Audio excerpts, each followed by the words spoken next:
Very soon, Odisha is trying to achieve the status of the crime capital of the country and crime capital of atrocities towards women.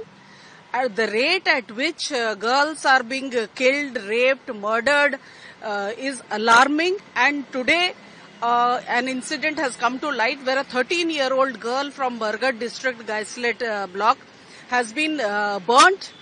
And she's struggling for her life. She's in a very critical condition. We pray to God that she survives.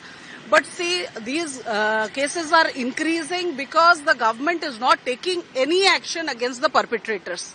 The police inaction has led to strengthening the mindset of the criminals. In FM College case, no action was taken against the real culprits. We are seeing that the investigation has gone already halfway. In the Balanga case, 3 criminals were known, but police did not catch them for some reason. And also in the Patamundai case, also the police's hands are empty.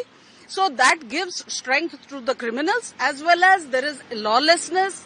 The chief minister, who is also the home minister, is sitting with his hands tied. The women and child development minister, she also has no answers to this. And they have not issued a strong statement. They have not gone out to catch the culprits. The home secretary, the chief secretary, the DGP, the entire police department is, they seem to be very far from investigating crimes.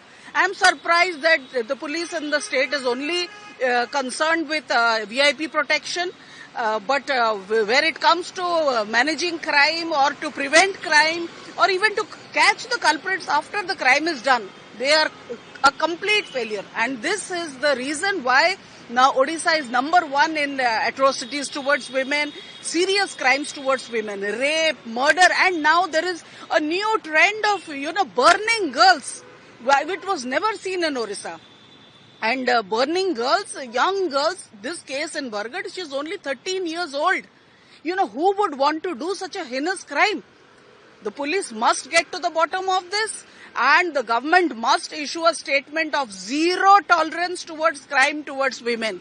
Unless that is done, unless the government stops all other activities and focuses solely on the protection of women, women will not be safe in Odisha.